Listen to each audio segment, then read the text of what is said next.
Uranus square Mercury. I love these actually. I love Uranus Mercury squares. They're not always like you as an example, you can't always find your words because you're kind of tripping up over them. And sometimes this can be like a really like foot and mouth disease moment at a party. But Mercury there, retrograde in Leo, really close to the sun, squaring that 27-degree Uranus. Uranus is slowing down. Uranus is going to go retrograde, I think, right? Like September 1st, I think is when it does. So it's definitely slow, but it's moved a little further away from that conjunction with Jupiter. But it's like, surprise. I didn't mean to say that, but maybe my subconscious just needed to burp that out. That's kind of how I imagine Uranus Mercury squares. Yeah, and we've only just had a Mercury square on the 21st of July when Mercury was direct.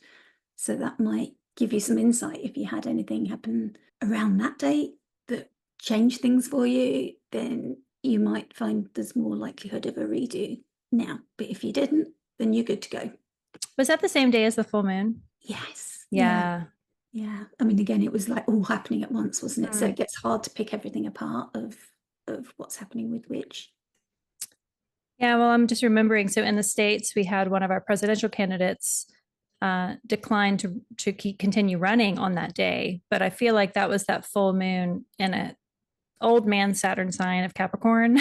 But I forgot that Uranus square was also happening.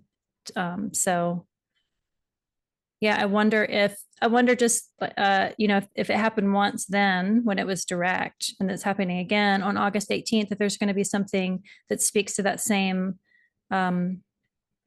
event in American politics, because the moon will also be in Saturn sign. It'll be in Aquarius, and it's approaching full. It's not quite there. I just curious if it'll just on a world event be similar to the stepping down of President Biden to run for the presidency on that date.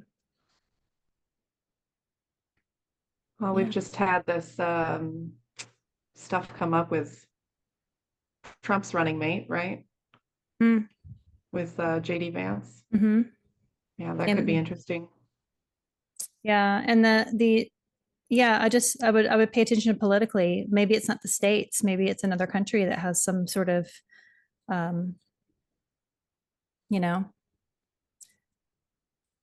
something to be overcome. Or something. Yeah, yeah.